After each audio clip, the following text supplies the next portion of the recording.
बेटा, तुम्हें याद है तुम्हारी और सोनिया की रुखसती के वक्त मैंने क्या कहा था? मैंने कहा था मैं बेटियां घर बसाने के लिए भी आ रहा हूँ। उन्होंने बहुत ज्यादतियां की हैं उनके साथ यार। इसका ये मतलब है कि वो दानिया से बदले लेंगी। तुम खुद सोचो, क्या ये सरासर ज्यादती नहीं है? कब्रिस्तान आबाद करने के लिए नहीं, और तुम्हारी ये हालत देखकर मेरा दिल कटा जा रहा। ऐसा लगता है कि तुम अभी किसी कब्र से उठकर आ रही। और खास तौर पे जब उन्हें अच्छे से पता है कि वो एक सॉफ्ट टारगेट है। अरे वो लड़की कभी अपने हक के लिए नहीं बोली और तुम्हें लगता है कि वो ये जुल्म और सितम जो उसके साथ हो रहा है उसका मुकाबला कर पाएगी?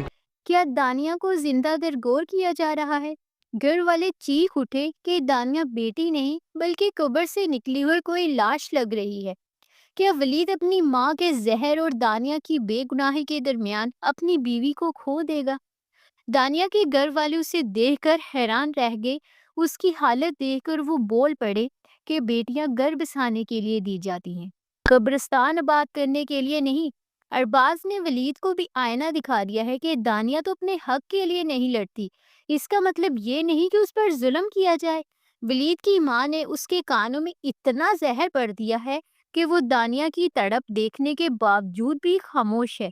क्या दानिया सिर्फ इसलिए पिस रही है क्योंकि वो एक आसान शिकार है? वलीद उस वक्त एक नफ्सियाती जंग लड़ रहा है। एक तरफ माँ की झूठी मोहब्बत है और दूसरी तरफ दानिया की उजड़ी हुई हालत। मगर उसकी खामोशी दानिया के लिए मौत बन रही है। दानिया का चुप रहना उसकी कमजोरी नहीं बल्कि उसका वो सदमा है जहाँ इंसान बोलना छोड़ देता है। वलीद की माँ दानिया से नहीं बल्कि उसके वजूद से बदला ले रही है। वो उसे एक इंसान नहीं बल्कि अपनी अना का निशाना समझती है।